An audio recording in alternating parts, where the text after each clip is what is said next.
स्वागत है आपका आज की वीडियो में। वीडियो काफी इंटरेस्टिंग होने वाली है। लिंजिलो की पूरी फैमिली को मार दिया गया है, क्या वह बदला ले पाएगा? जानने के लिए वीडियो में बने रहें। इससे पहले की वीडियो आपने नहीं देखी है, ऊपर आई बटन और प्लेलिस्ट में आपको मिल जाएगी। तो शुरू करते हैं आज की ये वीडियो। सिस्टम में बताया जा रहा था कि गोल्डन फिंगर एक्सट्रैक्ट हो गया है और लिंजिलो सिस्टम को देखने के बाद वह काफी ज्यादा शॉक में था और इस बार के रिवॉर्ड वह काफी अच्छे थे। ये ऑटोमेटिक पिकअप रिवॉर्ड था। सिस्टम की तरफ से कहा जा रहा था congratulations player, automatic pickup level 1 जीतने के लिए। और सिस्टम के द्वारा बताया जा रहा था कि 0.5 मीटर रेडियस में जब तक आप रहेंगे, जितने भी ज़ॉम्बीज को मारे जाएंगे उसके ड्रॉप ऑटोमेटिक पिकअप हो जाएंगे और जब आपकी स्पेस स्टोरेज वह फुल हो जाएगी तभी वह ऑटोमेटिक पिकअप काम नहीं कर पाएगी। और लिंजिलो काफी ज्यादा खुश हो गया था। वह सोच रहा था क्या मैं ज़ॉम्बीज का खेती नहीं कर सकता, और 100% ड्रॉप रेट होने की वजह से जितने ज़ॉम्बीज को मारेंगे उतने सारे रिवॉर्ड्स मिलेंगे और रिसोर्सेज की भी कोई चिंता नहीं होगी और ज़ॉम्बीज को मारना है और वह आइटम भी ऑटोमेटिक पिक हो जाएगा। और लिंजिलो कह रहा था कि विस्फोट का दर ज्यादा होने के कारण मैं थोड़ा ज्यादा चिंतित था, लेकिन अब ऐसा नहीं है। और पता नहीं क्यों सिस्टम में तो लेवल 1 बताया जा रहा है, क्या ये नॉर्मल चीट सिस्टम है? और सिस्टम की तरफ से बताया जा रहा था लेवल 1 का मतलब है ऑटोमेटिक पिकअप और ये गोल्डन फिंगर लेवल 1 शुरुआती फेज पे है। अगर आपको फिर से गोल्डन फिंगर एक्सट्रैक्ट करने का मौका मिलता है तो ये अपग्रेड हो सकता है और इसी तरह से गोल्डन फिंगर और भी इवॉल्व हो सकते हैं। और गोल्डन फिंगर के जितने भी टास्क होंगे वह इन्वायरमेंट के अकॉर्डिंग रैंडमली ट्रिगर होंगे। और लिंजिलो कह रहा था ये चीट सिस्टम ऐसा तो मैंने पहली बार देखा है और मुझे नहीं पता कि अन्य लोगों के पास में भी ऐसे चीट सिस्टम होंगे या नहीं, और अगली बार ये चीट सिस्टम मुझे क्या बढ़िया चीज देता है। और लिंजिलो वहाँ पे देख रहा था बहुत सारे ज़ॉम्बीज थे जो कि उन्होंने मारे थे और जितने ज़ॉम्बीज को लिंजिलो ने मारा था उन सभी के ड्रॉप्स वह ऑटोमेटिक पिकअप हो जाते हैं और सिस्टम में नोटिफिकेशन आता है कांग्रेचुलेशंस प्लेयर को सप्लाई कार्ड मिला है। बहुत सारे सप्लाई कार्ड उसे फिर से मिल गए थे और साथ में आई ऑफ डिटेक्शन भी आपको मिले हैं। और ऑटोमेटिक पिकअप के एक्सपीरियंस को देखकर वह लिंजिलो काफी खुश था। वह कह रहा था ये काफी अच्छा एक्सपीरियंस दे रहा है। तभी लिंजिलो वह अपनी सिस्टम में देख रहा था कि इन्वेंट्री में क्या क्या चीजें हैं जो कि पड़ी है। उसमें बहुत सारे फूड्स और वाटर्स और बहुत सारे टूल्स थे कि अच्छे से अरेंज किए हुए थे। और लिंजिलो सोच रहा था ज़ॉम्बी कैट से फाइट करते हुए और गोल्डन फिंगर ड्रॉ करते हुए वक्त काफी ज्यादा गुजर चुका है। अब वह वक्त आ गया है जब हमें अपने एनिमी से बदला लेना है। और जैसा कि टाइम काफी तेजी से गुजर रहा है और मेरे पास इस वक्त टाइम कम है, खाने का भी वक्त नहीं बचा है। सबसे पहले मुझे ली मेंशन जाना होगा, ली फैमिली के यंग मास्टर ली हाओबो का काम तमाम करना होगा और मुझे जितने जल्दी से जल्दी हो सके यहाँ से निकलना होगा। ली मेंशन में जाना है और मुझे अपना बदला लेना है। और तभी ली फैमिली के ली मेंशन का सीन दिखाया जाता है जहाँ पे लिहाओबो 2 सुंदर कन्याओं को हाईजैक कर चुका था। अगर ये लोग लिहाओबो को सिस्टम करने से मना करते हैं तो फिर इनकी सिस्टम की वाट लग सकती है। और कन्याएं भी जानती थी ये सन की टाइम बॉम्ब है, कभी भी फट सकता है। तभी वह अचानक एंजॉय करते करते वह कुछ सोचने लगता है और वह अचानक सीरियस हो जाता है। वह घड़ी की ओर टाइम देख रहा था, टाइम तो हो चुका है, अब तक तो उसे आ जाना चाहिए। वह किसी सन की पागल की तरह अचानक सीरियस हो जाता है और उसके आसपास के दोनों लड़कियों की भी हालत खराब होने लगी। और तभी ली हाओबो वह अचानक काफी ज्यादा गुस्सा हो जाता है और अपने बगल वाली लड़की को ही मारना शुरू कर दिया। और ली हाओबो कह रहा था 2 लोगों की तलाश करने के लिए कहा गया है, अभी तक वे लोग नहीं मिले हैं। और तभी बटलर कह रहा था मास्टर हम लोगों ने यूनिवर्सिटी में बहुत सारे लोगों को भेजा था, वह भाड़े के लोग सुबह गए थे लेकिन उन दोनों को नहीं खोज पाए। आखिरकार वहाँ पे बहुत सारे ज़ॉम्बीज हैं। और लिहाओबो वह गुस्से से कह रहा था फिर से ज़ॉम्बी, मैं इन ज़ॉम्बियों से परेशान हो चुका हूँ। और लिहाओबो कह रहा था मैंने तो बहुत सारे ज़ॉम्बीज को मार डाला, फिर भी मैंने क्यों एक्सपीरियंस पॉइंट नहीं प्राप्त किए हैं? जब से मैंने सुना है कि डूम्सडे गेम को अपग्रेड करने से मेरी पावर्स बढ़ती हैं, मैंने तो कितने सारे ज़ॉम्बीज को मारा है लेकिन मुझे एक्सपीरियंस पॉइंट नहीं मिलते।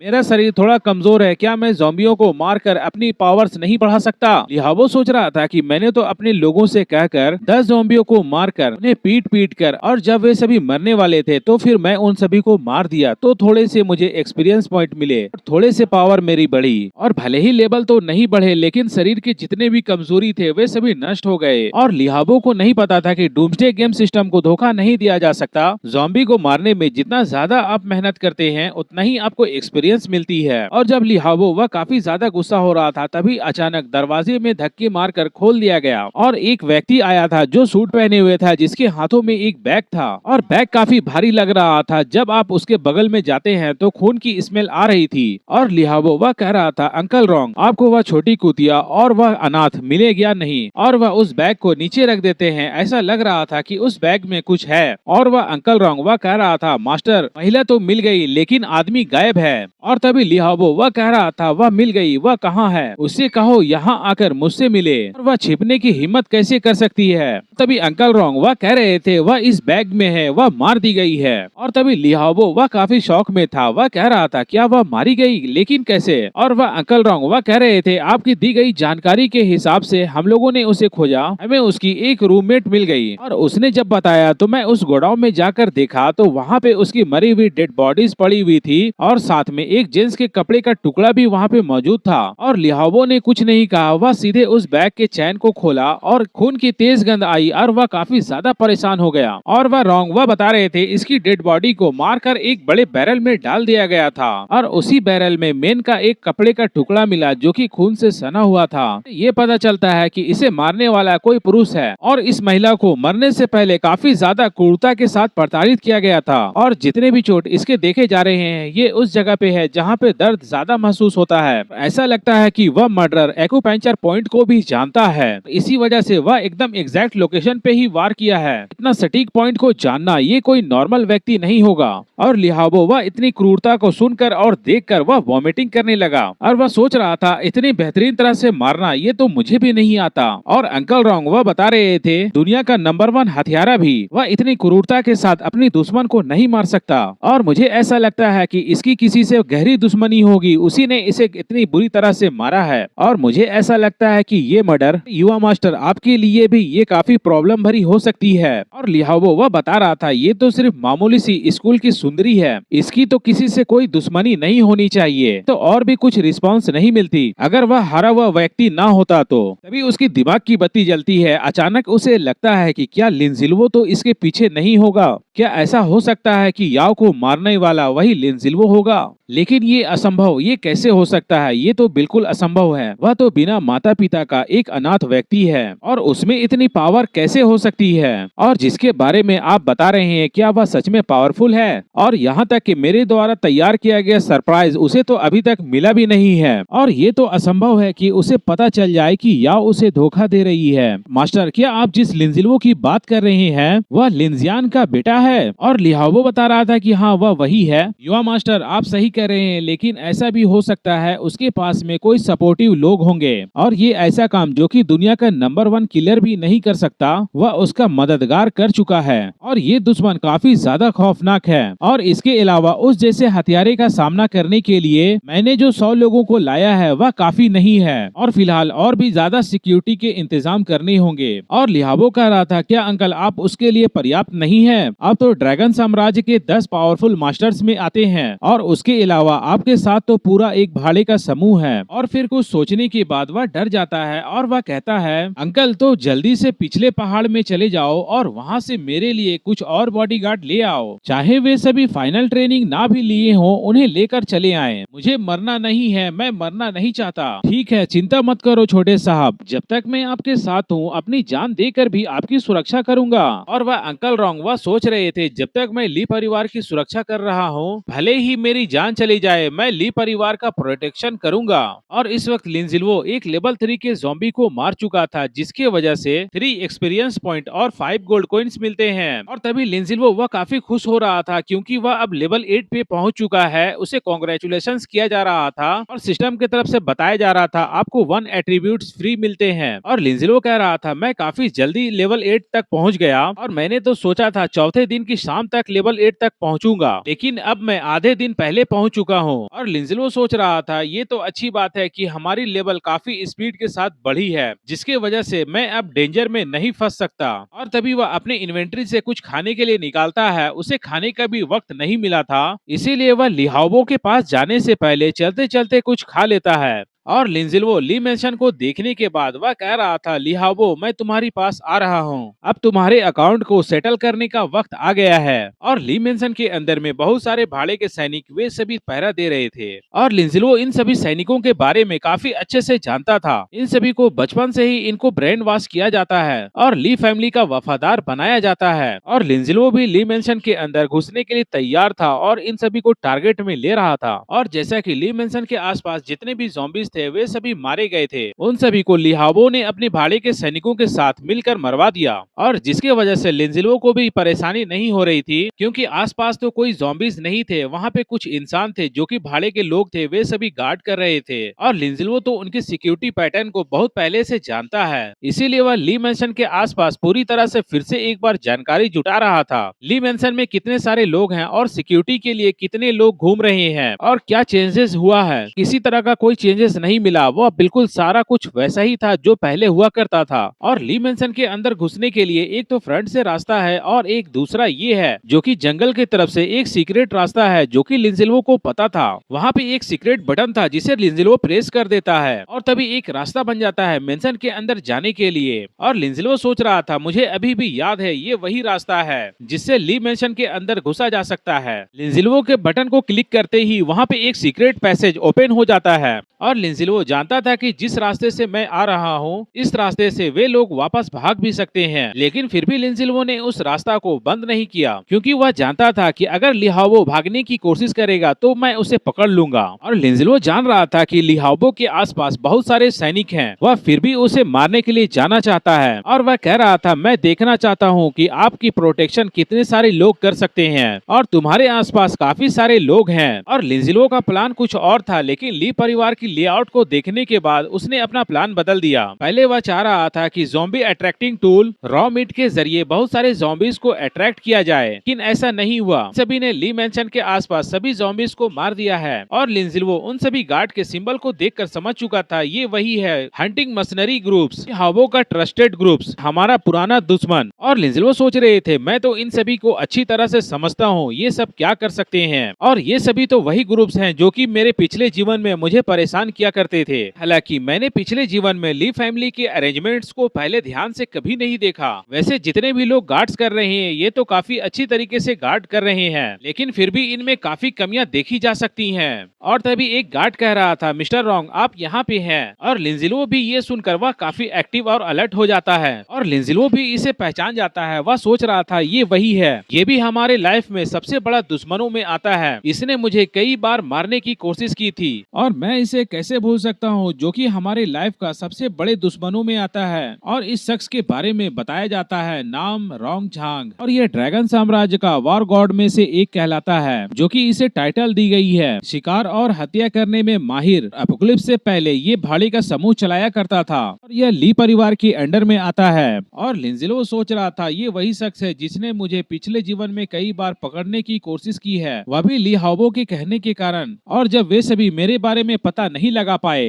तो उन सभी ने मेरे खिलाफ कार्रवाई करने का निर्णय ले लिया। और यह रॉन्ग कई बार मुझे पकड़ने ही वाला था, यह मुझे पकड़ ही लिया था, लेकिन मैं उस वक्त कई बार तो बड़ी मुश्किलों में फंस चुका होता था और ये मेरे लाइफ का सबसे बड़ा दुश्मन है। और यह एक बार मुझे घेर लिया था और मेरे ऊपर गन पॉइंट कर दिया था, लेकिन मैं अगर मेरे पास में वह स्टैंडिंग कार्ड नहीं होता जो कि एस्केप के लिए यूज किए जाते हैं, वह मुझे पकड़ने में एक्सपर्ट था, लेकिन मैं भी उससे भागने में एक्सपर्ट था। और मैं अक्सर रोंग झांग के लिए काफी शर्म का कारण बन जाया करता था, क्योंकि मैं अक्सर रोंग झांग के हाथों से बचकर भाग जाया करता था। और जैसा कि वह एक शिकारी किलर था, लेकिन फिर भी वह मुझे नहीं पकड़ पाता था, इस वजह से उसके नाम काफी ज्यादा बदनाम हुआ करते थे। और जब बड़े दुश्मन आपस में मिलते हैं तो फिर एक्सट्रीम जेलस और गुस्सा मन में होता है और ऐसा मन करता है कि मैं तुरंत जाऊं और उसे मार दूं। और तभी वह रोंग वह भी समझ जाता है, किसी का मर्डरस ऑरा रिलीज हुआ है, कोई है जो कि मुझे मारना चाहता है। और लिंजिल्वो उसे देखने के बाद थोड़ा सा मर्डरस ऑरा रिलीज कर देता है, जिसके वजह से उसे पता चलने लगता है और वह अगल बगल देख रहा था कि किसकी तरफ से ये मर्डरस ऑरा आया है, कि वह भी एक शिकारी है और शिकारी अक्सर ऐसे मर्डरस ऑरा को पहचान जाते हैं। और लिंजिल्वो भी खुद को काफी अच्छे तरीके से हाइड किए हुआ था, इसके वजह से वह उसे तो नहीं देख पाता है। और लिंजिल्वो वह सोच रहा था, इस जंग में इस बार की फाइट में रोंग झान वह डेफिनेटली मारा जाएगा। और जैसे ही रोंग झान वह मारा जाएगा मैं ली फैमिली का एक महत्वपूर्ण शाखा तोड़ दूंगा और इस तरह से पूरे ली फैमिली से जीतने की संभावना अधिक होगी। और तुरंत लिंजिल्वो अपने पास से हाइड मास्क को निकालता है जो कि उसे रिवॉर्ड्स में मिले थे, और इस मास्क को पहनने के बाद वह गायब हो जाएगा और किसी को वह दिखाई नहीं देगा। और जैसे ही लिंजिल्वो इनविजिबल होता है, एक गार्ड्स आ जाते हैं और साथ में रोंग झांग भी वहीं पे था, लेकिन वह भी उसे देख नहीं पाता और उसे सेंस भी नहीं कर पाता है। और लिंजिल्वो भी काफी कॉन्फिडेंस में नजर आ रहा था और वह गार्ड सिक्योरिटी अरेंजमेंट्स को दिखाने के लिए मिस्टर रोंग को कहता है कि मिस्टर रोंग इधर चलें। गार्ड और मिस्टर रोंग वे दोनों दूसरी तरफ चले जाते हैं और लिंजिल्वो सोच रहा था ये हमारे लिए काफी अच्छा मौका है दुश्मनों को सफाया करने का। मैं ये मौका कभी मिस नहीं करना चाहूंगा।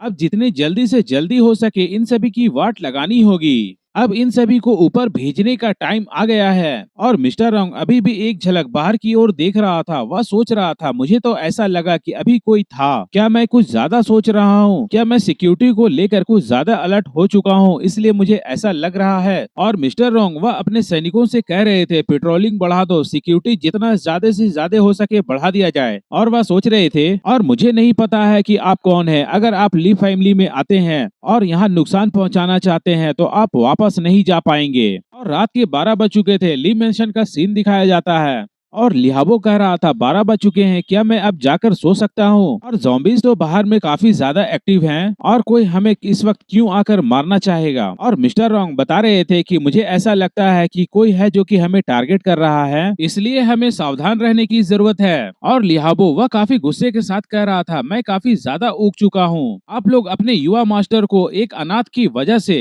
रात में जागने के लिए कह रहे हैं, और वह ऐसा शख्स है जो कि अपना चेहरा भी दिखाने की हिम्मत नहीं करता है। टकला बूढ़ा लिहाबो से कह रहा था अगर आप उग चुके हैं तो फिर रात में आप कुछ मजा भी कर सकते हैं। ऐसा बहुत कुछ है जो कि आप कर सकते हैं, या तो फिर सिस्टम करवाएं या सिस्टम करे। और लिहाबो कह रहा था टकला बटलर आप तो काफी ज्यादा स्मार्ट हैं, इसका मतलब है आपके भी दिमाग में काफी अच्छे अच्छे खुराफात चलते रहते हैं। और हाँ, मैं सिस्टम का मजा तो ले ही सकता हूँ या कुछ और भी कर सकता हूँ। और अंकल रोंग दिन के वक्त आप एक ज़ॉम्बी को पकड़कर लाए थे ना? और मिस्टर रोंग वह बता रहे थे कि हाँ मैं उसे रिसर्च करने के लिए पकड़ा हूँ और जितना जल्दी हो सके युवा मास्टर आपके लिए ज़ॉम्बियों को मारने वाले हथियार बनाना चाहता हूँ। और अंकल रोंग बाहर में तो बहुत सारे ज़ॉम्बीज हैं, आप उनमें से किसी को पकड़ लेंगे, फिलहाल मुझे इस ज़ॉम्बी के साथ खेलना है। मिस्टर रोंग बता रहे थे कि अगर आप खेलना चाहते हैं तो खेल सकते हैं, लेकिन मुझे ऐसा लगता है कि उस पागल ज़ॉम्बी की वजह से आपको नुकसान हो सकती है। और मिस्टर रोंग सोच रहे थे कि युवा मास्टर को फिलहाल शांत करने के लिए ज़ॉम्बी का भी इस्तेमाल किया जाए तो कोई बुरा आइडिया तो नहीं लगता है। और लिहाबो बता रहा था अंकल रोंग चिंता ना करे, मेरे खेलने के तरीके से मुझे चोट नहीं लगने वाला, और अगर पागल ज़ॉम्बी किसी को काट भी लेता है तो उससे क्या फर्क पड़ता है, यहाँ पे तो बहुत सारे लोग हैं। और मिस्टर रोंग बगल में खड़े गार्ड को बता रहे थे आज दोपहर को जो ज़ॉम्बी हम लोगों ने पकड़े हैं उसे युवा मास्टर के लिए यहाँ पर लेकर चले आओ। और गार्ड भी कहता है यस मिस्टर रोंग मैं अभी लेकर आता हूँ। और तभी दिखाया जाता एक हट्टा कट्टा ज़ॉम्बी को बांध कर लाया जा रहा था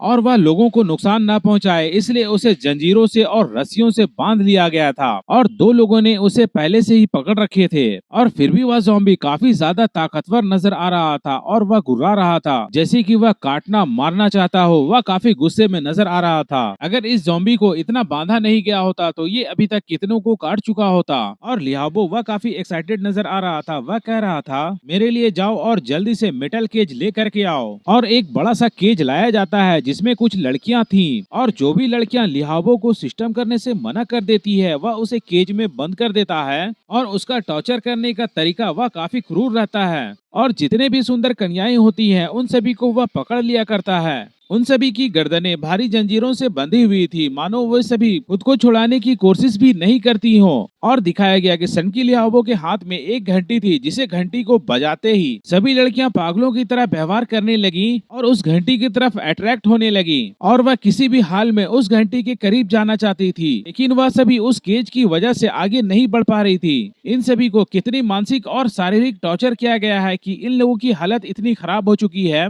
लेकिन लिहाबो वह अभी भी इससे संतुष्ट नहीं होता वह उस घंटी को फेंक देता है और वह कह रहा था अब ये काफी उबाऊ हो चुका है, मैं तो महीनों से इन लोगों से खेल रहा हूँ और अगर ये घटिया एपोकलिप्स नहीं आई होती तो मैं अपने लोगों से कहता कि बाहर जाएं और मेरे लिए खेलने के लिए कुछ और लेकर आए। और काफी इविल तरीके से वह कह रहा था ट्रेनिंग तो उसी वक्त सफल होती है जब नए लोग आते हैं और वैसे इन डॉग्स को मैंने काफी दिनों से खिलाया है, अब इन्हें रिपे करने का वक्त आ गया है। और तभी लिहाओबो वह खड़ा होने लगता है और वह उन लड़कियों को देखते हुए वह कहता है इन सभी की जंजीरें खोल दो, इनके हाथ पैर सभी खुल जाने चाहिए और उसके बाद उस हट्टे कट्टे ज़ॉम्बी को अंदर फेंक दो। वह काफी जोर से हंस रहा था, वह कह रहा था मैं ज़ॉम्बियों को खाते हुए देखना चाहता हूँ, हा हा हा। और लिहाबो की ऐसी बातें को सुनने के बाद वहाँ पे खड़े गार्ड भी सोच रहे थे क्या इस संसार में ऐसा भी कोई बेकार व्यक्ति हो सकता है। और तभी एक पतला व्यक्ति कह रहा था मास्टर क्या मैं ऐसा कर सकता हूँ, ऐसा खेल खेलना तो मेरा पसंदीदा खेल है, क्या मैं ऐसा कर सकता हूँ। और वह लिहाओबो के सामने आकर वह झुक जाता है और वह उस केज के चाबी को मांगता है उन लड़कियों को फ्री करने के लिए। और तभी वह घटिया सैनिक उस केज को ओपन करता है और लड़कियां भी वहां से भागने की कोशिश नहीं करती।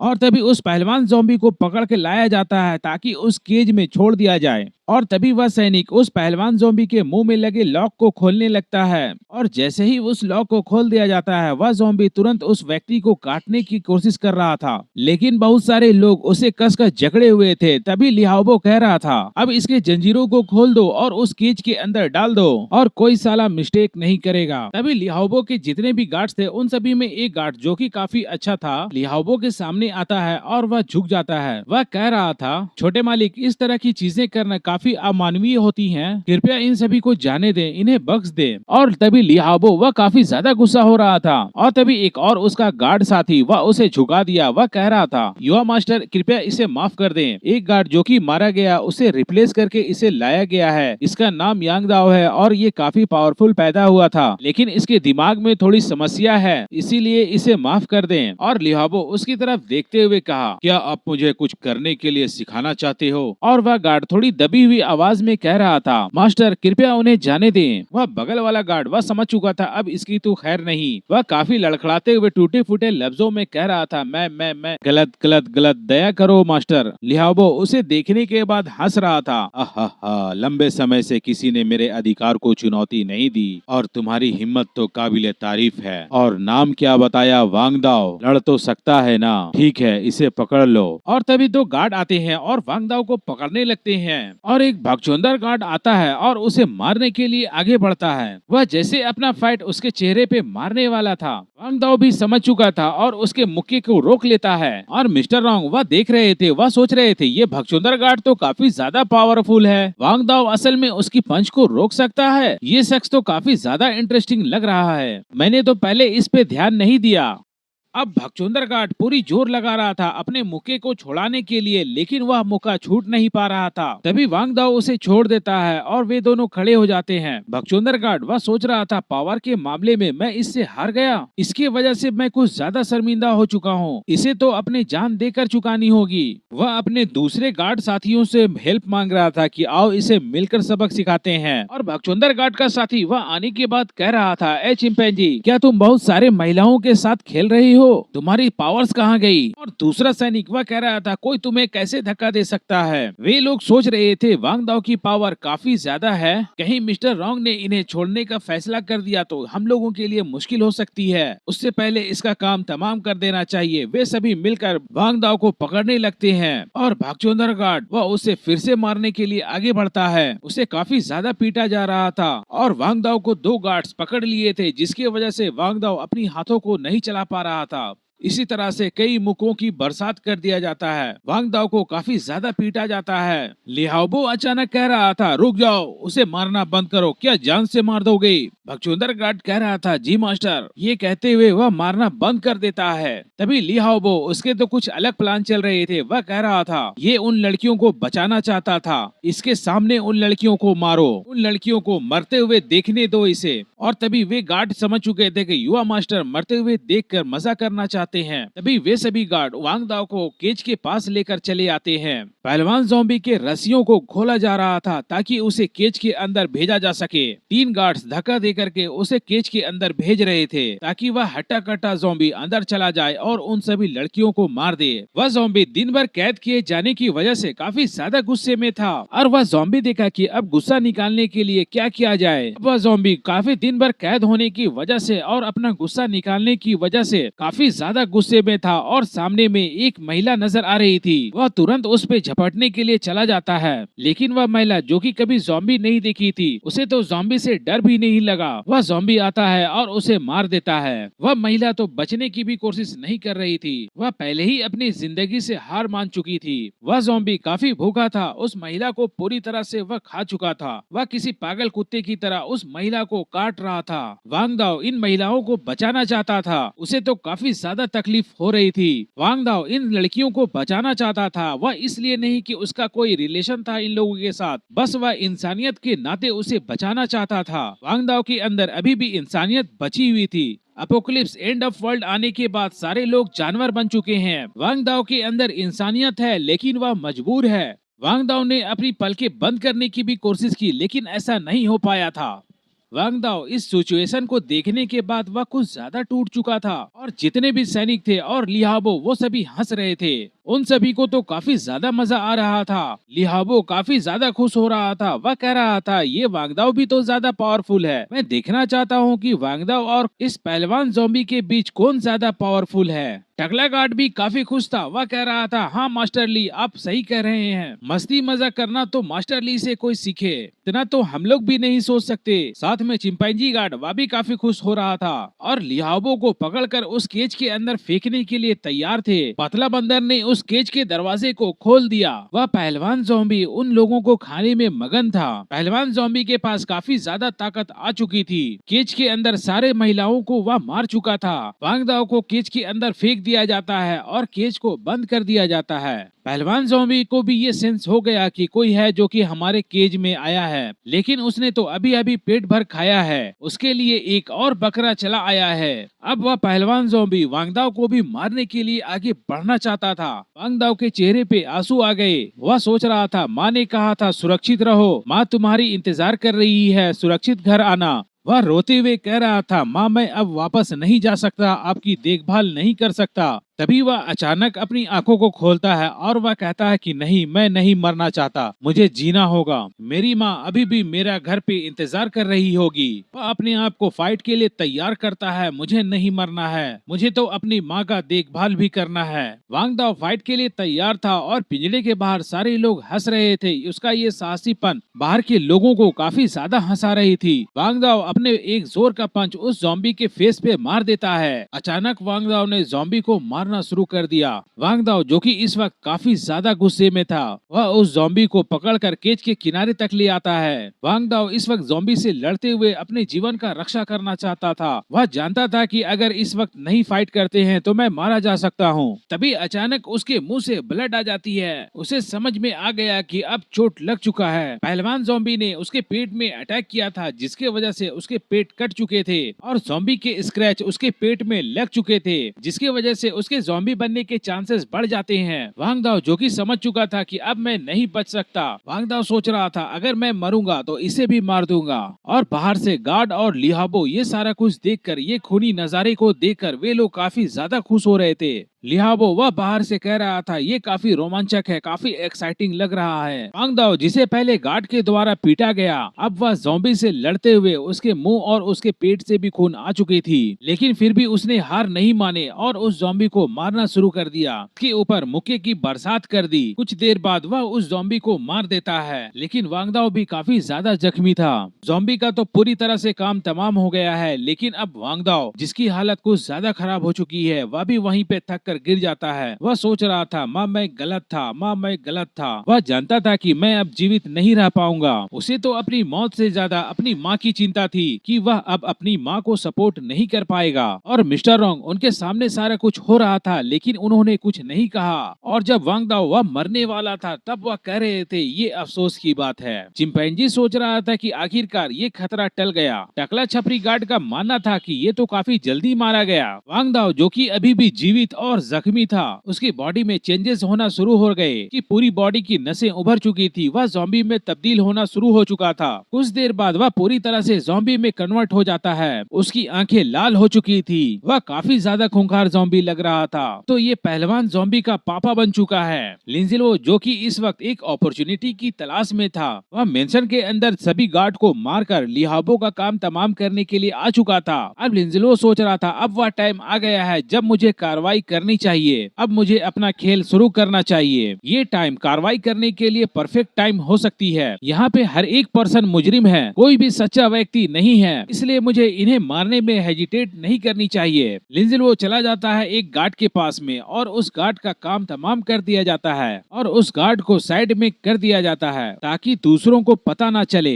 उस गार्ड के यूनिफॉर्म को लिंजिलो पहन लेता है। हालांकि उसके पास में छुपने वाली एबिलिटी है लेकिन फिर भी वह उस गार्ड के कपड़े को पहन लेता है। तभी एक गार्ड आता है और वह कहता है आदि अरे तुम यहाँ क्यों हो? लिंजिलो कह रहा था मैंने अभी एक आदमी को सोते हुए देखा। तभी वह गार्ड कह रहा था अरे कोई बात नहीं, हम लोग यहाँ पहरा दे रहे हैं और वहाँ मास्टर मौज मस्ती कर रहे हैं। तभी दो गार्ड्स आते हैं। वे सभी अपनी परेशानियां बता रहे थे। मैं तो कल सफाई करते करते थक गया था और एक बता रहा था कि मैं वास्तव में सुरक्षा सुनिश्चित करना चाहता हूँ। मैंने तो 24 घंटे से सोया नहीं है। लिंजिलो जो कि इस वक्त गार्ड की आवाज में बात कर रहा था, वह गार्ड की भेष ले चुका था। वह कह रहा था असल में हम लोग तो तोप का चारा है, हम लोगों को इंसानों की तरह व्यवहार नहीं किया जा रहा है। और वह गार्ड कह रहा था कि आदि तुम कब से लंबे हो गए। अब लिंजिलो यहाँ पे पकड़ा जाने वाला था। अब वह क्या करेगा? क्या इन लोगों को छोड़ देगा या इनकी भी बजा देगा? तभी उन सभी गार्ड्स का भी काम तमाम कर दिया जाता है। लिंजिलो कह रहा था जो मूर्ख होता है वह रहस्य को जानने के बाद तुरंत नहीं बता दिया करते हैं, नहीं तो उसे जीने का कोई अधिकार नहीं है। और दिखाया गया कि वे सभी गार्ड्स का चैप्टर क्लोज हो चुका था। वहाँ पे के कुछ सैनिक जो कि मारे गए, लिंजिलो ने उन सभी को मार दिया। तभी एक भाड़े का सैनिक वह लिंजिलो को इन सभी को मारते हुए देख लिया था। वह तेजी से भागने लगा और लिंजिलो भी डायरेक्ट उसके पास चला गया। वह भाड़े का सैनिक अपने पास में एक फ्लेयर गन रखा हुआ था। वह तुरंत आसमान में फायर कर देता है। फ्लेयर गन आसमान में जा रही थी।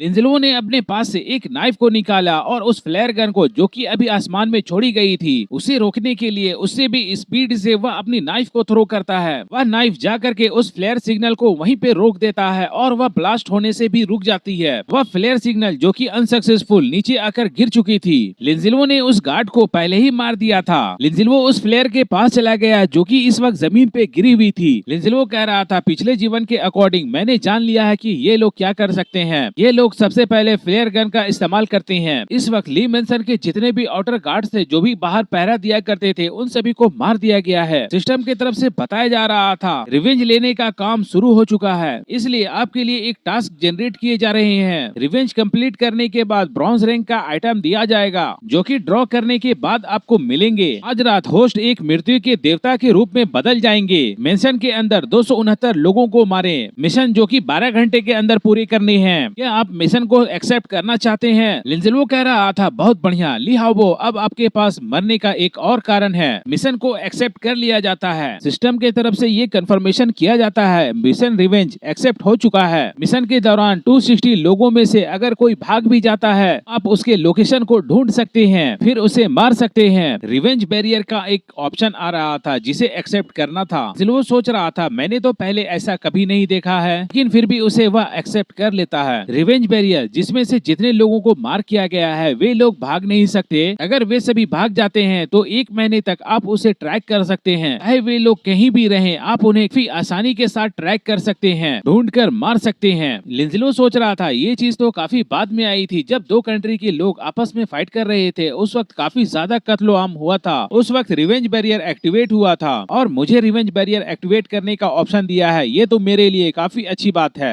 मैं अपना बदला काफी आसानी के साथ ले सकता हूँ। लिंजिल वो कह रहा था, ठीक है, मैं आज इस अवसर का उपयोग करके देखना चाहता हूँ कि ये कितना ज्यादा उपयोगी होता है। सिस्टम की तरफ से मिशन को लेने के लिए कांग्रेचुलेशन किया जा रहा था और तभी लिंजिलो के पास में नोटिफिकेशन आना शुरू हो जाती है, 7th किल, 8th किल और 9th किल। लिंजिलो सोच रहा था, ये क्या, मैंने तो अभी किसी को मारा भी नहीं और ये किल होना शुरू हो गया, ये क्या हो रहा है, मुझे तो अंदर जाकर के देखना होगा। लिंजिलो ये माजरा को समझने के लिए वह अंदर जा रहा था कि असल में मैंने तो किल नहीं किए और अंदर में किल कैसे हो रहे हैं। और दिखाया गया कि मगरमच्छ वह लड़कियों को मार रहा था जिसकी वजह से वह लड़कियां इतना ज्यादा कमजोर थी कि वह तुरंत मारी गयी। गार्ड्स आपस में बात कर रहे थे, मगरमच्छ तूने तो इसे मार दिया। मगरमच्छ कह रहा था, मैंने तो हल्का सा मारा था, ये लड़की काफी कमजोर थी जो कि बहुत ही जल्दी मारी गई। अब हम लोग किसके साथ खेलेंगे, लड़कियां तो मारी गई हैं। तभी डार्क से एक आवाज आती है, मेरे साथ खेलें। ये आवाज बार बार चारों तरफ से गूंज रही थी, मेरे साथ खेल सकते हो। और वहाँ पे जितने भी गार्ड थे वे सभी ये आवाज सुनकर सभी चौंक जाते हैं कि ये किसकी आवाज है, हमें से तो कोई नहीं बोला। उन लोगों की डर से काफी ज्यादा हालत खराब हो चुकी थी। फिर से आवाज आती है, क्या आप लोग मेरे साथ नहीं खेलना चाहते। मिस्टर रॉन्ग वह उस तरफ डिटेक्ट करना चाहते थे, देखना चाहते थे कि वह आवाज किस तरफ से आ रही है, लेकिन उसे कुछ पता नहीं चल रहा था। ये आवाज तो आ रही है लेकिन वहाँ पे कोई नहीं है। फिर से आवाज आती है, मेरे साथ खेलो, मस्ती करो। मिस्टर रॉन्ग अंदर ही अंदर काफी ज्यादा घबरा चुके थे। वह सोच रहे थे, मैंने इतना जानलेवा आभा किसी के ऊपर नहीं देखा जो कि अपने पास इतना ज्यादा मर्डरस ऑरा रखता हो। वह अभी सामने आया भी नहीं है और यहाँ सारे लोग डर चुके हैं। और लिहाबो जिसकी तो फट के 64 हो चुकी थी, वह काफी ज्यादा घबरा चुका था। वह आ रहा है, वह आ रहा है, वह मुझे मारना चाहता है। वह काफी जोरों के साथ चिल्लाने लगा। टकला बटलर उसे शांत कराने की कोशिश कर रहा था, मास्टर शांत हो जाए, यहाँ पे बहुत सारे भाड़े के लोग भी हैं और मिस्टर रॉन्ग भी यहीं पे हैं, आपको डरने की जरूरत नहीं है। लिहाबो कह रहा था, मार डालो उसे। मिस्टर रॉन्ग वह कह रहे थे, मुझे नहीं पता कि आप यहाँ क्यों आए हैं, क्या हम लोग बैठकर कुछ बात कर सकते हैं। और मिस्टर रॉन्ग वह सोच रहे थे, अगर वह शख्स यहाँ पे आ चुका है इसका मतलब ये है कि बाहर जितने गार्ड्स होंगे वे सभी मारे गए होंगे। और हालांकि जितने भी हमारे सैनिक थे वह बहुत ही ज्यादा पावरफुल तो नहीं थे, लेकिन फिर भी वह 10 के बराबर जरूर थे और उतने लोगों को मारकर ये अंदर आया है, यह भी काफी पावरफुल होगा। क्या ये कोई इंसान है या तो फिर कुछ और है। तभी फिर से आवाज आती है, हालांकि मैं एक इंसान हूँ लेकिन आज के लिए मैं मृत्यु का देवता बन चुका हूँ जो कि आप सभी की जान लेने के लिए आया है। मिस्टर रॉन्ग भी समझ चुके थे कि अब बात करने से कुछ फायदा नहीं है। वह अपने गार्ड को इशारा करते हैं कि सभी और जाओ और उसे खोजो। वे सभी गार्ड्स भी समझ जाते हैं कि हाँ अब मुझे उस आदमी को ढूंढना है और जितने जल्दी से जल्दी हो सके उसे मार दे रहा है। तभी अचानक कुछ गार्ड्स टहल रहे थे, उनके पास एक सुपर फ्लैश बम आता है। अचानक वहाँ पे काफी तेज रोशनी चमकने लगी। रोशनी काफी ज्यादा हो चुकी थी जिसकी वजह से लोगों को दिखाई देना भी बंद हो चुका था। लोगों की आवाज आ रही थी, मेरी आँख, क्या मैं मर चुका हूँ, मैं अंधा हो गया हूँ, मुझे तो कुछ दिखाई नहीं दे रहे हैं। तभी कदमों की आवाज आती है, कोई शख्स है जो कि इस तरफ आ रहा है। लिंजिलो आगे बढ़ रहा था, लोगों को दिखाई देना भी कम हो चुका था और लिंजिलो दरवाजे से अंदर की ओर आ रहा था। इस वक्त थोड़ी देर के लिए सभी लोग अंधे हो चुके थे, उन्हें कुछ दिखाई नहीं दे रहा था। लिंजिलो को एक बहुत ही बेहतरीन मौका मिल जाता है। वह अपना स्पाइक अटैक जो कि अपने ब्रेसलेट से वह क्या करता था, वह स्पाइक अटैक से बहुत सारे लोगों को मार देता है। वे लोगों की हालत काफी ज्यादा खराब हो चुकी थी, बहुत सारे लोग मारे गए और जो स्पाइक अटैक से बच चुके थे उन्हें लिंजिलो अपनी स्वॉर्ड से अटैक करता है जो कि स्पिनिंग स्लैश थी। दूर से ही वह अपने स्वॉर्ड को फेंकता है, दो लोगों के सर धड़ से अलग हो जाते हैं। अचानक लिंजिलो मिस्टर रॉन्ग के ठीक पीछे चले आते हैं और मिस्टर रॉन्ग उसके रोंगटे खड़े हो जाते हैं। वह इतना ज्यादा स्पीड देखकर वह काफी ज्यादा घबरा चुके थे, उसे तो सिर्फ शैडो परछाई ही नजर आ रही थी। तभी अचानक उसके पास में एक ग्रेनेड आकर गिरता है, यह एक ब्लास्ट टाइप की ग्रेनेड थी। अचानक दिखाया गया काफी तेज ब्लास्ट हुआ, ब्लास्ट का इम्पैक्ट काफी बड़ा था, फायर पूरी एरिया में फैल चुकी थी। लिंजिलो आगे बढ़ चुका था, लिंजिलो ये सारा माजरा देख रहा था। अब देखते हैं कितने सारे लोग मरते हैं। कहा गया कि उस ब्लास्ट का इम्पैक्ट काफी ज्यादा था लेकिन मिस्टर रॉन्ग वह किसी तरह से बच चुके थे, लेकिन उसके बहुत सारे साथी मारे गए। वह सोच रहे थे, लानत है, अभी तक तो मैंने उस दुश्मन का चेहरा भी नहीं देखा है और मैंने कितने सारे अपने साथियों को खो दिया है। तभी एक व्यक्ति आकर रिपोर्ट देता है, मिस्टर रॉन्ग हमारे बहुत सारे साथी मारे गए हैं। उस व्यक्ति की नुकीले जमीनी अटैक की वजह से बहुत सारे लोग मारे गए हैं और उसकी उड़ती हुई तलवार की वजह से, जिनमें से भालू मारा गया, मगरमच्छ भी मारा गया, सफेद भेड़िया भी मारा गया। मिस्टर रॉन्ग चिल्लाते हुए कह रहा था, बहुत हो गया, सीधा बताओ हम लोगों के पास कितने लोग बचे हैं। वह बता रहा था, युवा मास्टर, चाचा जहांग और बड़े भाई के अलावा और 66 भाई जिंदा हैं, जिसमें 10 घायल हो चुके हैं और कुछ भाइयों की आंखों की रोशनी चली गई है। ली हाओबो कह रहा था, मेरा मजा किरकिरा हो गया, अंकल रॉन्ग उसे मार दो, उसे टुकड़े टुकड़े कर दो। मिस्टर रॉन्ग काफी गुस्से के साथ कह रहे थे, उस शख्स को खोजो, वह आसपास होगा, मुझे यकीन नहीं है कि वह हम 100 लोगों को मार सकता है। अब 100 वर्सेस 1, हम लोग इतने भी कमजोर नहीं है।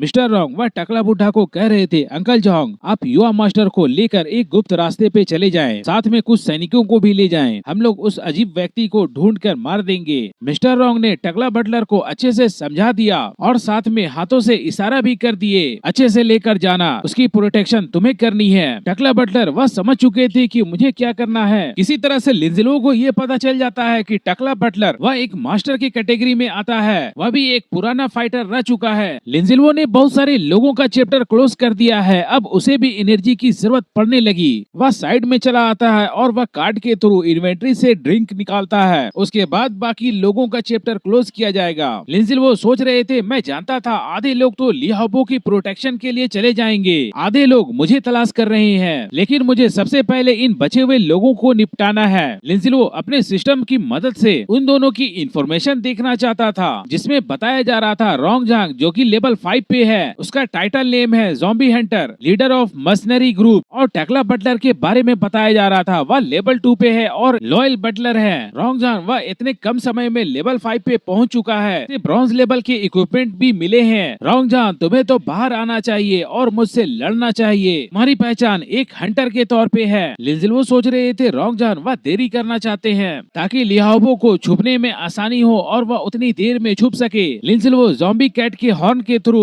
ज़ॉम्बी कैट को बुलाना चाहते थे और सिस्टम में बताया जा रहा था ज़ॉम्बी कैट को कंट्रोल करने के 2 तरीके हैं, एक तो है कि उसे टारगेट बता दिया जाए और दूसरा आप अपने स्पिरिचुअल पावर से उसे कंट्रोल कर सकते हैं और कंट्रोल करने के बाद आपकी 60% की विशेषताएं ज़ॉम्बी के पास होंगी। लिंजिलो ज़ॉम्बी कैट को बुला लेता है, ज़ॉम्बी कैट को अपनी स्पिरिचुअल पावर से कंट्रोल नहीं किया गया और उसे सीधा बता दिया गया कि आपका टारगेट ये है, तो वह लेजी हो सकती है और काम में डिले कर सकती है, इसलिए उसे अपने स्पिरिचुअल पावर से कंट्रोल करने का लिंजिलो ने डिसाइड किया, जिससे फायदा होगा कि 60% लिंजिलो की पावर उस ज़ॉम्बी कैट के पास होगी। लिंजिलो अपने नाइफ की मदद से हवा में ऊपर की ओर फेंकता है, जो कि काफी तेजी के साथ छत पे लगे झूमर को गिरा दिया जाता है। टारगेट तो मिस्टर रॉन्ग को निपटाने का किया गया था, लेकिन मिस्टर रॉन्ग वह बच जाते हैं। मिस्टर रॉन्ग को ये पता चल चुका था कि ऊपर से झूमर गिरने वाली है, वह तुरंत रिएक्ट करते हैं और साइड में हट जाते हैं, लेकिन उसके आसपास के बहुत सारे गार्ड थे जो कि नहीं बच पाते हैं और उस झूमर के टुकड़े उन सभी को लगने की वजह से वे सभी काफी ज्यादा घायल हो जाते हैं। जो गार्ड बच चुका था वह काफी ज्यादा शौक में था और मिस्टर रॉन्ग भी काफी ज्यादा आश्चर्यचकित लग रहे थे। उन सभी को नहीं पता चल पाया कि झूमर अचानक कैसे गिर सकती है। लिंजिलो ने ज़ॉम्बी कैट को भी बुला लिया था, बचे हुए जितने भी गार्ड थे उन सभी गार्ड के ऊपर ज़ॉम्बी कैट ने अटैक कर दिया।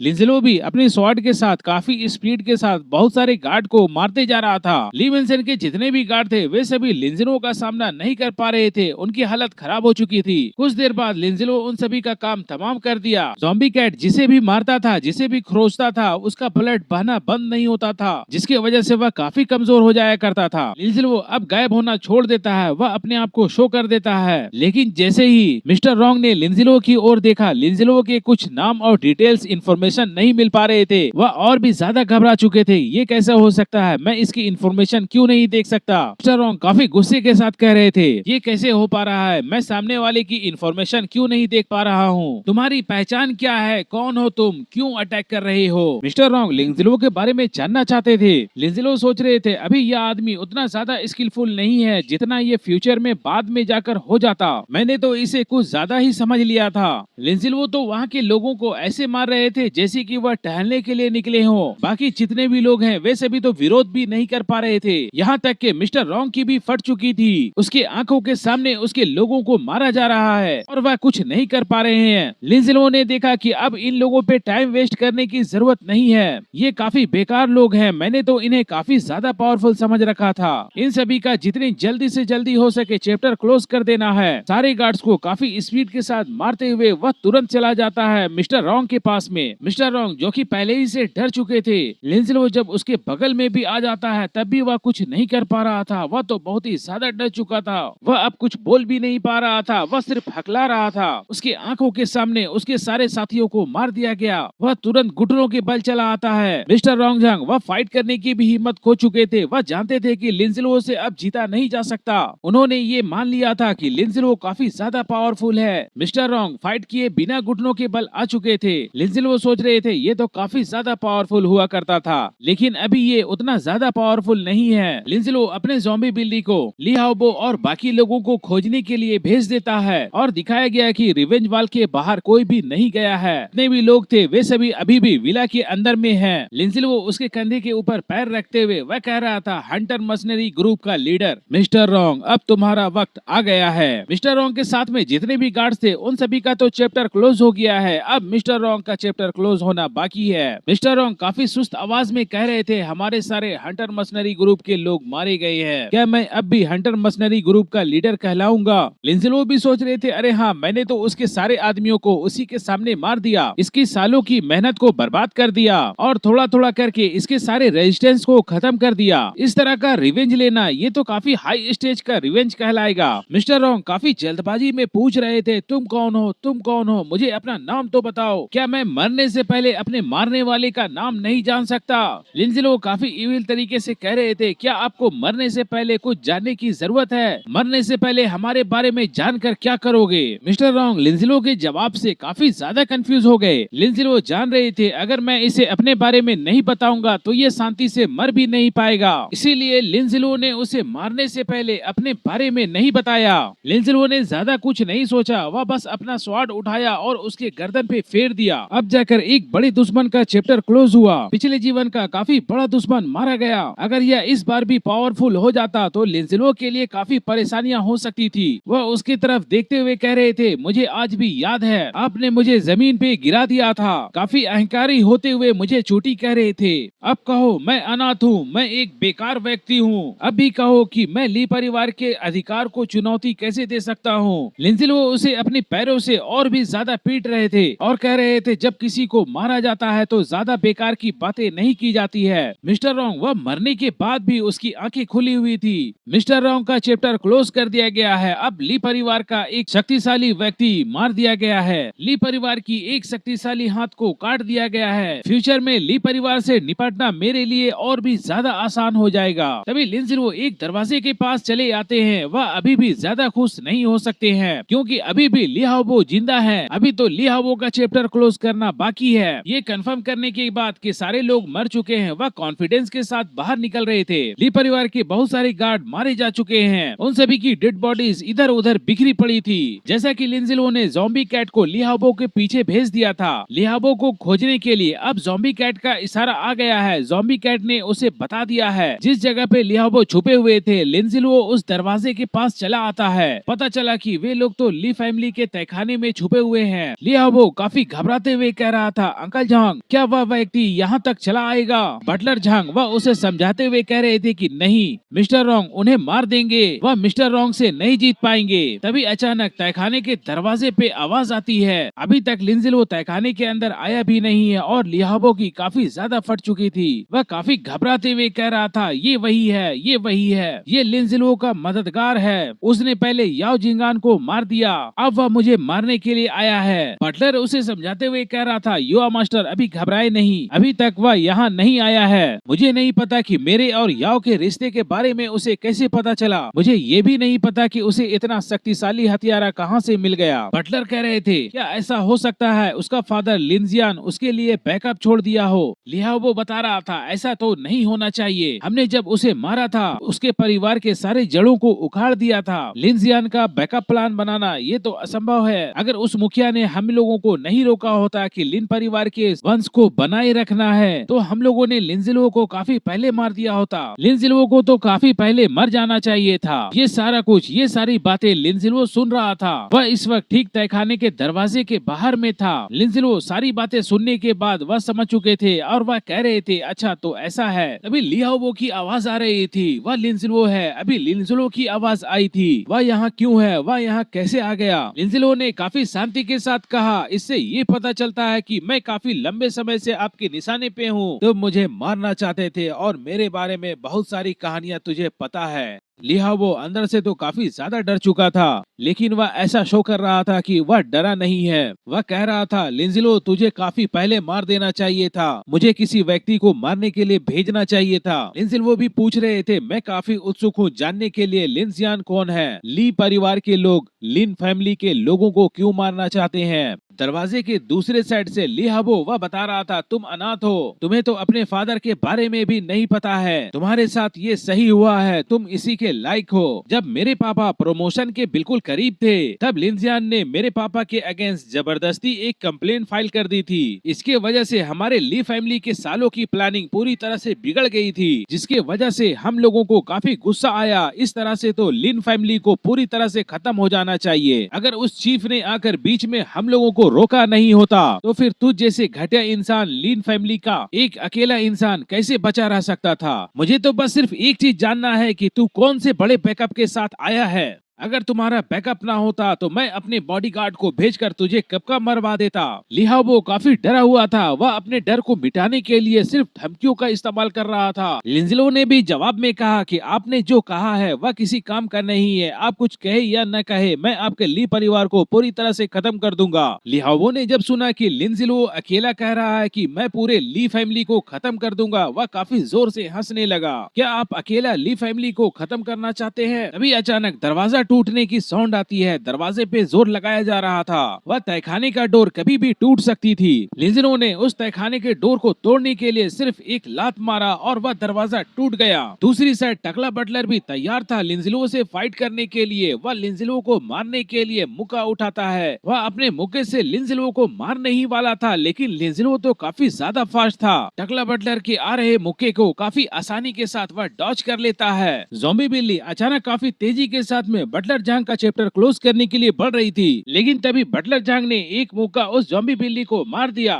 जिसकी वजह से वह ज़ॉम्बी बिल्ली वहीं पे गायब होने लगी। लिंजिलो को समझ में आ गया कि इसका आधा घंटे का वक्त हो गया है, इसलिए ये गायब हो रही है। आधे घंटे का टाइम कैसे गुजर गया ये तो पता ही नहीं चला। टकला बटलर जांग लिंजिलो को देखता है और देखने के बाद वह सोच रहा था सारा कुछ सिमिलर लिंजिलो की तरह लग रहा है। तभी वह बोल पड़ा, तुम लिंजिलो हो, वह तुम ही थे, तुम्हारे साथ और कोई नहीं है, पहले भी तुम ही ने सभी को मारा है, शुरू से लास्ट तक आप ही थे। लिंजिलो ने देखा कि ये टकला बटलर तो पहचान ही लिया है। वह अपने मास्क को हटा देता है, जिसकी वजह से टकला बटलर और लिहाबो लिंजिलो को देखकर काफी ज्यादा शॉक में थे। लिहाबो काफी शौक के साथ लिंजिलो को देख रहे थे, ये कैसे हो सकता है। वह थोड़ा कॉन्फिडेंस के साथ कह रहा था, लिंजिलो वास्तव में तुम हो। टकला बटलर वह जानना चाहता था ये कैसे हो सकता है। ली फैमिली के जागीर में घुसने के अलावा मिस्टर रॉन्ग को मारने तक ये सारा कुछ इतने आसानी से एक बच्चे के हाथों कैसे हो सकता है। लिंजिलो काफी मुस्कुराते हुए कह रहे थे, पुराने बटलर पुराने एंटीक लोगों को ऐसे एपोक्लिप्स में जीने का अधिकार नहीं है। लिंजिलो आगे बता रहे थे कि एंड गेम के सिर्फ 7 दिन के न्यूबी प्रोटेक्शन खत्म होने के बाद आपकी सालों की कुंफू मार्शल आर्ट गली में घूमने वाले एक ज़ॉम्बी से कम होगी। लिहाबो को समझ में आ गया कि इतने सारे लोगों को मारने वाला सिर्फ एक बंदा वह लिंजिलो है। वह काफी शौक में था, वह कह रहा था सिर्फ एक बंदे ने इतने सारे लोगों को कैसे मार दिया, ये तो इम्पॉसिबल है। लिंजिलो आगे बता रहे थे, मुझे किसी सपोर्टर की जरूरत नहीं है, तुम सभी को मारने के लिए मैं तो अकेला काफी हूँ। बटलर पहले ही से डर चुके थे। लिंजिलो उसे मारने के लिए आगे बढ़ते हैं। अचानक टकला बटलर ने देखा कि लिंजिलो उसे हिट करने वाला है। वह अपने दोनों हाथों को क्रॉस करता है और लिंजिलो के आ रहे पंच को रोक लिया जाता है, लेकिन लिंजिलो का पावर ज्यादा होने के कारण टकला बटलर वह पीछे चला जाता है। टकला बटलर उसे खड़ा रहने में भी काफी परेशानियां हो रही थी, वह काफी मुश्किलों के साथ अपने आप को संभालता है। लिंजिलो उस टकला बटलर की ओर देखकर सोच रहे थे, इस टकला बटलर की शारीरिक फिटनेस काफी अच्छी है। अगर देखा जाए तो यही मौका में अगर रॉन्ग झांग को मारता तो रॉन्ग झांग तो वह उसी वक्त नीचे गिर जाता। दूसरी तरफ टकला बटलर भाग भी नहीं सकता था, क्योंकि बाहर जाने का सिर्फ एकमात्र वही रास्ता है जिसपे लिंजिलो खड़ा था। ऐसा लगता है कि मैं इस पुरानी जिंदगी के लिए इससे लड़ने जा रहा हूँ। तभी टकला बटलर जैसे भी हो लड़ने का फैसला करता है। मरना तो वैसे भी है, लेकिन फाइट करके मरना है। अचानक बटलर जांग वह काफी ज्यादा पावरफुल नजर आ रहे थे। पता नहीं उसने कौन सा तरीका इस्तेमाल किया, लेकिन लिंजिलो देरी नहीं करना चाहते थे, वह अपने तांग दाव को निकालते हैं। तभी टकला बटलर काफी मुश्किलों के साथ बच गया। वह गुस्से के साथ कह रहा था, आप मार्शल आर्ट नैतिकता का पालन नहीं करते।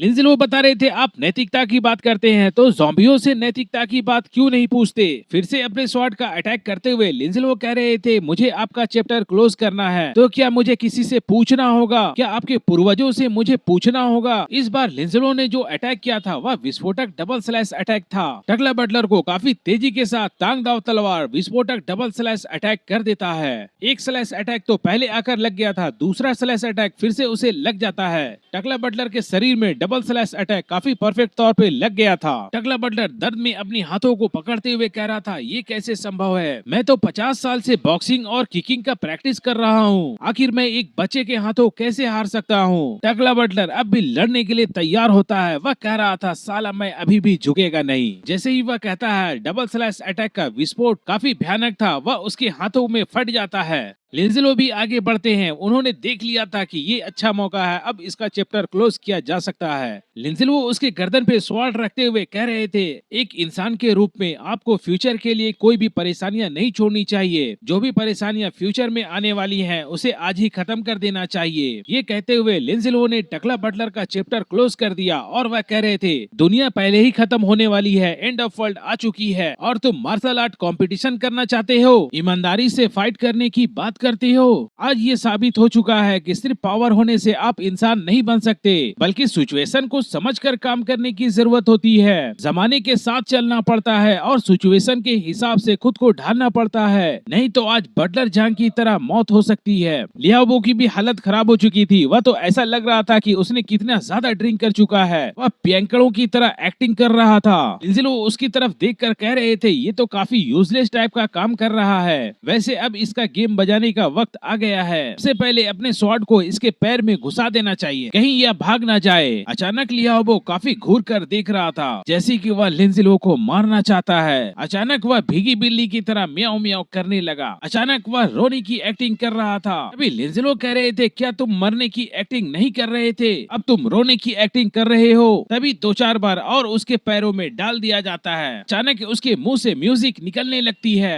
काफी बेहतरीन और लाउड म्यूजिक निकल रही थी। लियाओबो चिल्लाते हुए कह रहा था, लिंजिलो तुम्हें मेरे पिता नहीं छोड़ेंगे, तुम इस दुनिया में कहीं भी रहोगे, वह तुम्हें मार देंगे। लिंजिलो उसकी धमकी से डरने वाला नहीं था। वह कह रहे थे, हा हा, वाह बेटा पापा की धमकी दे रहा है, तू भी तो दूसरों को दर्द देकर काफी ज्यादा खुश होता है, तो ले थोड़ा सा और मजा चख ले, उसके बाद मुझे बता ये फीलिंग कैसी है। लियाओबो काफी गुस्से के साथ कह रहा था, मारना बे मुझे मारना, उसके बाद तू भी अपनी मौत का इंतजार करते रहना। लिंजिलो भी उसकी एक्टिंग को समझ चुके थे। वह कह रहे थे, हाँ मैं तुम्हें जरूर मारूंगा, क्या तुम्हें लगता है क्या मैं तुम्हें छोड़ दूंगा? लिंजिलो अपने इन्वेंट्री से एक जंग लगी हुई डैगर को निकाल लेता है। लिंजिलो काफी इविल तरीके से हंसते हुए कह रहा था, हा हा, ये है टेटनस कुंद नाइफ, जितना ज्यादा बेहतर होती है काटने में उतना ही ज्यादा मुश्किल होता है। ये कहते हुए डाल दिया गया उसके पैरों में। लिंजिलो थोड़ा मुस्कुराते हुए कह रहे थे, ओ सॉरी, नाइफ थोड़ा कुछ ज्यादा कुंद है जिसकी वजह से अंदर नहीं गया, लेकिन 1 मिनट और रुके, मुझे 1-2 बार और ट्राई करना चाहिए। ये कुंद नाइफ है, इसलिए थोड़ी मुश्किलें तो हो सकती है। तुम्हें इतनी सी दर्द में घबराहट हो रही है, मेरे पिछले जीवन के भाग दौड़ और छुपना, हर पल मौत के इंतजार में छुपे रहना, ये तो उस दर्द के सामने 1% भी नहीं है। लियाओबो काफी ज्यादा कंफ्यूज हो रहा था। 10 साल? कौन सा 10 साल? तुम कौन सी 10 साल की बात कर रहे हो? जाहिर तौर पे 3 साल पहले की वह घटना है जब मेरे मन में ये विचार आया कि मैं आपको प्रताड़ित करूंगा। लिंजिलो हंसते हुए सोच रहे थे, मैं इसे अब क्या बताऊं। उसके हाथों में नाइफ का एक और अटैक करते हुए बताया जा रहा था, ये वार मेरे लिए ही किया गया था, ये वार सिर्फ इसलिए था क्योंकि मैं खुश हूँ और ज्यादा जानने की जरूरत नहीं है। उसके हाथों में एक और नाइफ का अटैक किया जाता है। ये हमारे लिन परिवार के लिए मारा गया है। चाहे मैंने अपने लिन परिवार को ना भी देखा हो, लेकिन बेटा अगर अपनी बाप का मौत का बदला ले, ये तो सही होगा ना। और इससे कोई फर्क नहीं पड़ता कि हमारे पिता को तुम मारे हो या तुम्हारे फैमिली के लोग, मुझे तो बस बदला लेना है, मैं सिर्फ खुश रहना चाहता हूँ। अभी योंग अपने इन्वेंट्री से एक कार्ड को एक्टिवेट करते हैं जिसमें क्रूसिबल टोंक्स थी। इसके साथ लिंडसे लोन इसकी दांतों को निकालना चाहते थे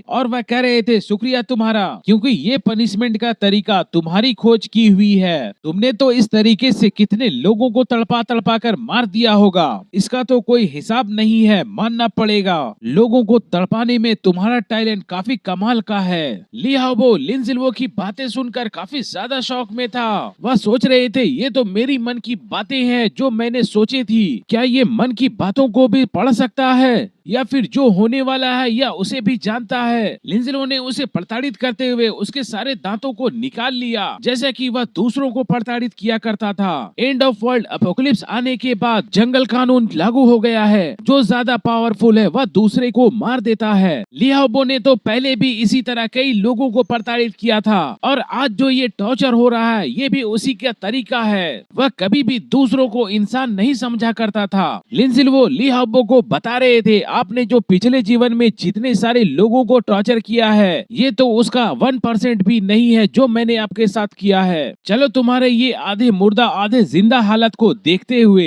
ज्यादा परेशान करने में मजा नहीं आ रहा है। बस एक बात का अफसोस रह गया, जो रिसर्च आपने की थी वह रिसर्च आपके खिलाफ इस्तेमाल नहीं कर पाऊंगा। तभी लिंडसे लोन अपने नाइफ से 2 बार और अटैक करते हैं और कह रहे थे क्या ये दिखावा नहीं कर रहे हो? लिंडसे लोन समझ चुके थे कि अब इसका चैप्टर क्लोज हो गया है। ऐसी स्थिति में दिखावा करना पॉसिबल नहीं होना चाहिए। मैंने तुम्हारी एक्टिंग को कुछ ज्यादा ही समझ लिया है। अब मुझे यहाँ से चलना चाहिए, इन लोगों का काम तमाम हो गया है। जाने से पहले लिंडसे लोन ने ली हाओबो के ऊपर डबल स्लैश अटैक कर दिया था। लिंडसे लोन ने अपने पास से एक छतरी को निकाल लिया था ताकि डबल स्लैश अटैक का विस्फोट की वजह से वह गंदा ना हो जाए। ली हाओबो का फाइनली चैप्टर क्लोज हो गया। लिंडसे लोन का एक बहुत बड़ा दुश्मन मारा गया। ली हाओबो के ब्लास्ट होने के बाद ली मैंसन के सारे लोगों का चैप्टर क्लोज हो गया था। इस वक्त घड़ी में सुबह के 3 बज चुके थे। लिंडसे लोन बाहर की ओर आते हुए वह देख रहे थे ली मैंसन के अंदर रात का ये सीन देखना, ये नजारा तो काफी अच्छा है। वह काफी ज्यादा शांत महसूस कर रहा था। मैं बदला लेने की वजह से अपनी पावर में लगातार सुधार किए जा रहा था। अब जाकर के मुझे सुकून मिला है। तभी सिस्टम की तरफ से बताया जा रहा था मूड में बदलाव हुआ है, heart of revenge successfully activate हो गया है। लिंडसे लोन जरा शॉक हुए, ये क्या है? क्या ये कोई रिवेंज का टैलेंट एक्टिवेट हुआ है?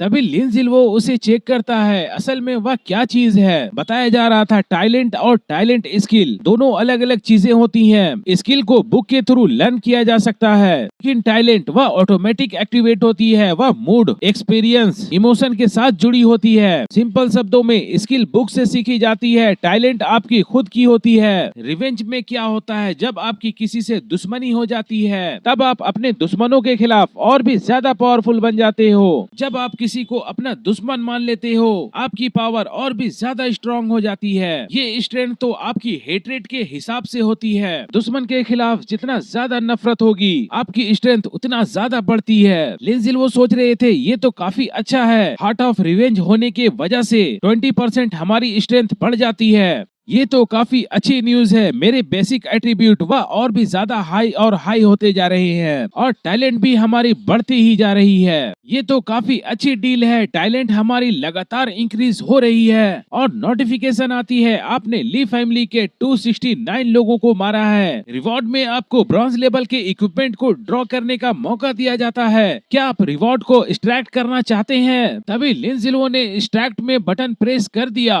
ब्रॉन्ज लेवल इक्विपमेंट ड्रॉ किया जा रहा है। रिवॉर्ड दिखाया जाता है small magic wand, bronze level equipment है जिसमें मैजिक पावर कास्टिंग स्पीड बढ़ जाती है। स्किल कास्टिंग स्पीड 5% बढ़ जाती है। Attribute skill power increase 5%, mental power recovery speed 20%। Lindsay लोन कह रहे थे ये चीज मेरी यूज की नहीं लगती है।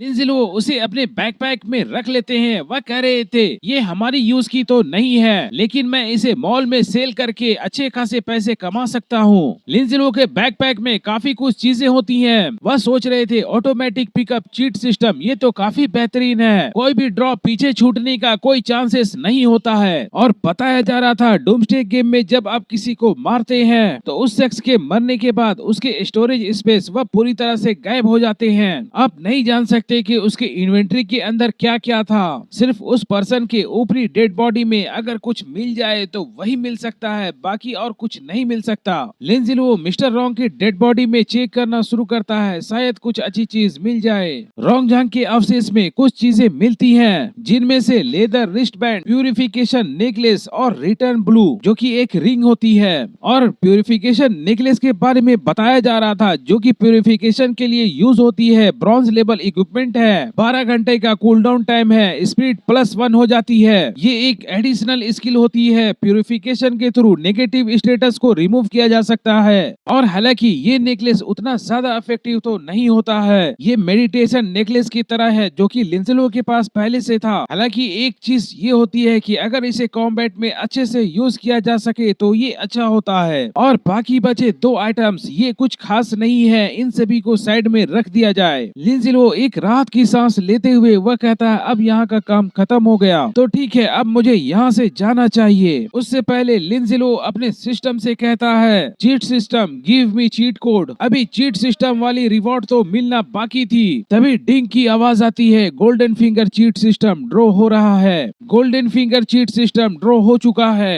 एब्सोल्यूट स्लेवरी लेवल 1, आप किसी एक ज़ॉम्बी को स्लेव बना सकते हो, लेकिन अगर वह ज़ॉम्बी आपसे ज्यादा पावरफुल होगा तो स्लेव नहीं बन पाएगा। एक बार जब ज़ॉम्बी आपका गुलाम बन जाता है तो वह पूरी तरह से आपकी ऑर्डर्स को मानेगा। के लिए सबसे पहले तुम्हारे ऑर्डर्स होंगे, वह तुम्हारे लिए अपनी जान भी दे सकता है। स्लेव ज़ॉम्बी को प्लेयर का पैनल का कुछ पार्ट भी मिलता है, जिसमें वह आपके साथ ग्रो करेगा और कुछ प्लेयर से परमिशन भी ले सकता है। और याद रहे, एक बार बाउंड ज़ॉम्बी मर जाने के बाद यह चीट सिस्टम भी गायब हो जाएगा। लिंजलो ये सारा कुछ देखकर काफी ज्यादा शौक में था। मेरे पिछले जीवन में भी ज़ॉम्बी को स्लेव बनाना ये मैंने नहीं देखा, क्या मैं सचमुच सपना तो नहीं देख रहा? लिंजलो अपने आप को चोटी काटकर ये देखना चाहता था, क्या मैं सो तो नहीं रहा? वह सोच रहा था, ये तो काफी दिलचस्प है, ज़ॉम्बी को स्लेव बनाना जो हमारे लिए वफादार होगा, ये तो काफी बढ़िया है। मुझे कुछ गंदे काम नहीं करने पड़ेंगे, वह मैं अपने स्लेव ज़ॉम्बी को ऑर्डर देकर करवा दिया करूंगा। आज के लिए इतना ही। आज की ये वीडियो और भी ज्यादा बेहतरीन रूप ले चुकी है। आगे की वीडियो कंटिन्यू देखने के लिए चैनल पे बने रहे। वीडियो पसंद आए तो कृपया लाइक और कमेंट कर दिया करें, साथ में चैनल को सब्सक्राइब करना ना भूलें।